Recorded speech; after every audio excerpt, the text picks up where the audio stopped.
Hello everybody, welcome back to another video, and as you can see I'm playing a game in the background. Now I'm not playing the game while I'm talking, I'm doing the talking beforehand, and I'm just playing a cozy game in the background so I have something to show you, because otherwise it would just be a table in my hands flying back and forth like I did my first two videos on this topic, and I think that can get really boring after a while. So we're playing some Stardew Valley here. It's one of my favorite cozy games.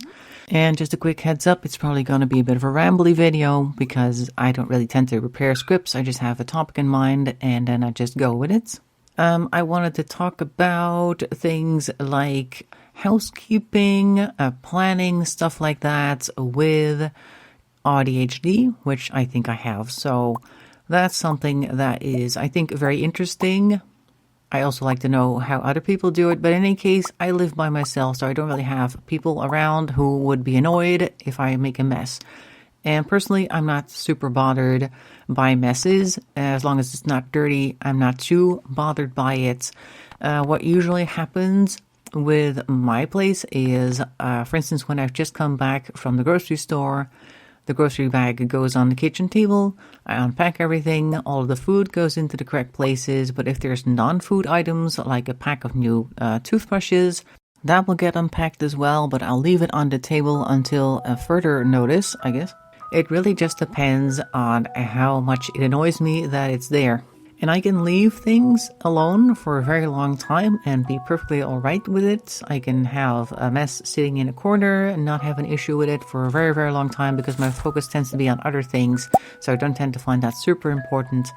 And then suddenly I stop being okay with it, and then I have to clear up everything in one go. So basically my household thing that I do is I ignore it for a long time and then go, okay, now everything has to go. Like, instead of just clearing the toothbrushes away, I'll clear everything else on the table that shouldn't necessarily be on the kitchen table away as well. And that leaves me walking around with several different items in my hands that then have to go to several different rooms and to be put in different locations and stuff. And then while I'm there, I'm like, oh my god, I should really redo this section over here. Like, I was walking around today and I ended up in the bathroom, put something away in there, and then I'm like looking at my drying rack, because I have one of those drying racks that sits on top of my bathtub. It still has some stuff on it, and I thought, hey, why don't I redo this ledge in the back of the room where I have a bunch of random stuff sitting around that doesn't necessarily need to be in the bathroom, and make that into like a storage location for things like towels and stuff like that that I tend to leave on a drying rack because I don't need them necessarily and I don't have a very dedicated spot for them. And that's kind of how I do most of my things. And also, I don't know if you're like this, but a lot of people that I've heard who have some type of neurodivergency, we tend to keep things on hand in the location where we spend the most of our time. So my computer desk, where I spend most of my time, has a whole corner dedicated to just in case I need it. And most of it's like skincare and stuff like that, so there's like a whole collection of that. But there's also a couple of vitamin bottles that I'm looking at, and there's some notes stuff. There's a whole rack full of stationary things. There's a Kermit sitting on top. I don't really use the Kermit, but it's there. Different types of notebooks, and of course also some paraphernalia about the hobbies that I have. Like, I've got a whole bunch of different dip pens, fountain pens, regular pens, ballpoint pens, washi tape collections. Everything is here just in case I want to use it, because if I don't see it, then I don't recall that I have it. So that's an issue. And that leads me to think that I got my neurodivergency, I guess you could call it that way, from my mom, who basically said the exact same thing a couple of months ago. Like, her boyfriend had been annoyed with her because he kept finding these bottles of like body lotion from a couple of years back, and he's like, when are you going to use these? And she'd be like, I didn't even know I had it. And then she literally said, well, if it's in a drawer somewhere, I don't see it, then I don't have it. So then I said, well, you might as well then throw it all away, because apparently you don't have it anyway. But she didn't quite understand that joke, but okay. It sounded familiar, which I found interesting, and why I thought to mention it right now. Not sure if that's like an AuDHD thing. I think that's an ADHD thing. Like, when you put something away, it's out of sight, out of mind. So whenever I want to use something, I make sure that it's visible. If I don't see it, then I'll probably forget that it's even there. And I won't see it again until I pull like a drawer open and like, oh yeah, I still have a whole bunch of this stuff. Or I'm really specifically looking for something and I'm wondering if I have it somewhere. Then I might look in a specific location where I tend to keep that type of item. And I'll expect to find something, and then usually I don't. Or I'll open the door and go, oh my god, I had these? How long have I had these? Oh yeah, I remember buying those like a couple of months ago. So I can easily open a drawer somewhere, look for, I don't know, like a USB stick or whatever it is, and then find 3 different bottles of sunscreen. And that's also how I ended up with a fairly large collection of sunglasses. Not that I care much about sunglasses, but usually I'll have shades sitting on a table, like on the kitchen table where I also unpack my bags. And it's summer, I'm about to go out, and I walk out the door with just my bag and whatever else I really need on me, and then I'm out and I'm like, oh my god, there's so much sun here. What a surprise. Why didn't I think to bring any sunglasses? And then I'll hop into a store for something completely different, and then I walk down the aisle where you got all these other things, and hey, a cheap pair of sunglasses, well I might as well get some because it's kind of bright out today. And then I have another pair of sunglasses. So I tend to have duplicates. And even though I tend to have duplicates, I also often forget to bring things. So my work bag has a lot of stuff in it. It doesn't just have the laptop and the charger and my phone. It has a couple of notepads. It has a whole bunch of what I call just-in-case items, like extra deodorant. I've got some vitamin tablets in there. I've got, of course, painkillers in there. I've got bandages. I've got all sorts of things that I could possibly want. I even have one of those emergency blankets, you know, the metallic kind that has one gold side and one silver side, just in case. I don't think I'm ever going to need it, but it's in there. It also has a little card with my blood type information and my donor status. That can be handy to have anyway. But I've got carabiner hooks. I've got paracord. Don't know if I'm going to need it, but it's there. I've got a whole bunch of different types of connector cables, just in case somebody needs a certain type of cable that they don't have on them, that I can maybe check if I have one for them to borrow. I've got a genuine Swiss Army knife in there.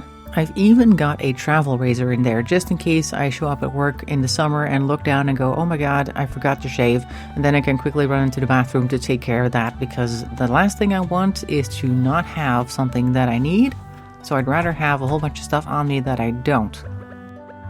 That actually reminds me of a funny story from a couple of years ago, where, at least I think it's a funny story. I had one morning where I was so in a hurry that I left to walk the dog real early in the morning, and when I came back I was like, oh my god, I gotta go, and I just walked out the door with just what I had on, and it turns out that I had not yet taken off my pajama tops because it was in the middle of winter. I didn't want to get cold, I wanted to hold on to the heat that I had, so I'd quickly taken it off to do a quick shower, and then I was still warm, put the thing back on, run out there, walk the dog. So I was sitting on the train afterwards on my way to work, and I looked down and I'm like, oh my god, this is my pajama top. I cannot show up with this thing on because it's pretty clear, it's old, that it's not a sweater. So I took the train back when I got there, and I sent a message, oh, I forgot something, gonna be back later, haha. And then I went and of course put on a regular outfit. But on the way home that day, I always walk past this store on my way to the train station, and I went in there, and it was one of those CVS type places where they also sell prepackaged clothing and stuff like that. And I just grabbed any random shirt that I saw there. If I ever have this situation again, I'll have this in my bag. So I had that in my bag for many years, never unwrapped it because I didn't need it again. But the thing was, with that shirt, it came in this plastic package, with one of those cardboards in the middle, and then a bit of cardboard on the outside to show you what it is, what size, etc. But it had a security tag on the back that I never saw. And every time I went to that same store, because I would go there pretty much every other day just to grab a few things, on the way back to the train station, their alarm would go off because, of course, that security tag is still on there. And they would search my bag over and over, and I can't see what it is. I don't know. It was already going off when you came in here, so I guess it's not something you tried to buy. I don't know what it is. Well, just keep going, I guess. See you later. And so it did that repeatedly. And then after I actually stopped working there, I was emptying my bag for my new assignment because I had just gotten a different job. I was kind of redoing the bag as part of the tradition that I have whenever I switch jobs. I like to restart everything because I'll get a new laptop and stuff like that as well. So I was looking through my things. I pull out this shirt that's still wrapped, and I see the security tag, and I'm like, oh my god, this is the reason. So I was tripping the security only because I had once forgotten to take off my pajama tops. So while it looks like I'm some type of prepper, if you look through my bag, all the stuff that's in there is basically there because once I needed it and I didn't have it. So I have a lot of things in there. And that kind of brings me to the planning aspect that I've been trying to do with AuDHD. If you've noticed the other videos on this channel, I started off this channel doing planner content. I still think the name fits, so I'm going to keep it, but probably people are more interested in hearing me talk about AuDHD, so we're probably going to do that for the time being. But my planning basically comes down to avoiding not having something or not having done something when I need it done. It's like I hear other people who aren't very good at planning say things like, oh yeah, I probably should have planned that better, I'm not good at it, and then they just don't even bother planning anything. But I'm like, okay, I know I'm not good at planning really, like actually not good at it at all, but I've learned that it can be very helpful to have things prepared beforehand, and that's why I do these things, like to set myself up for success. I'm like, okay, I'm probably going to forget this in a couple of days, let me do it now, like that type of thing. And then I can still slip up and forget a few things. But I've learned over the years to just be more prepared. So it's not necessarily that I'm sitting here with a schedule every day. It's more that I'm preparing myself so I have less failure to look forward to in the future. That's basically my planning. And I think that also leads into me not having much plans for the future, because basically, like, I don't really have goals much. Like, a big chunk of the planner community is always like, oh, goals for next year, make sure to fill out this graph and stuff like that so you can track your progress and stuff like that. And basically the only goal I have is to not be embarrassed. So that's basically my entire goal. So basically I'm planning not to fail, and I'm planning to be prepared for things that might not go well in the future. That's my whole planning thing. That seems to work best for me, and I think that's also kind of like the combination of autism and ADHD. On the one hand, my ADHD gets bored very quickly, so I don't think I would be very interested in a goal that I've set a couple of months ago anymore, because I'll be on to newer things. And on the other side, my autism is making me go, make sure to do it right, do it now. Like, when you think about it, do it now. Whenever I have like a new thing that I want to get done, it all has to happen at the same time. Which also leads me to often doing things right away. When somebody like mentions something, like in a work situation, like, oh, it would be good if we had a form for that or that situation, and everybody else kind of around them goes, oh yeah, that'd be interesting, and then they go back to their work, and then I'm like, yeah, we should have a form for that, and I start making it in the background. So then I show up later with, hey, look what I made, and everybody's like, oh my god, I said something to them, now they've made it already, haha.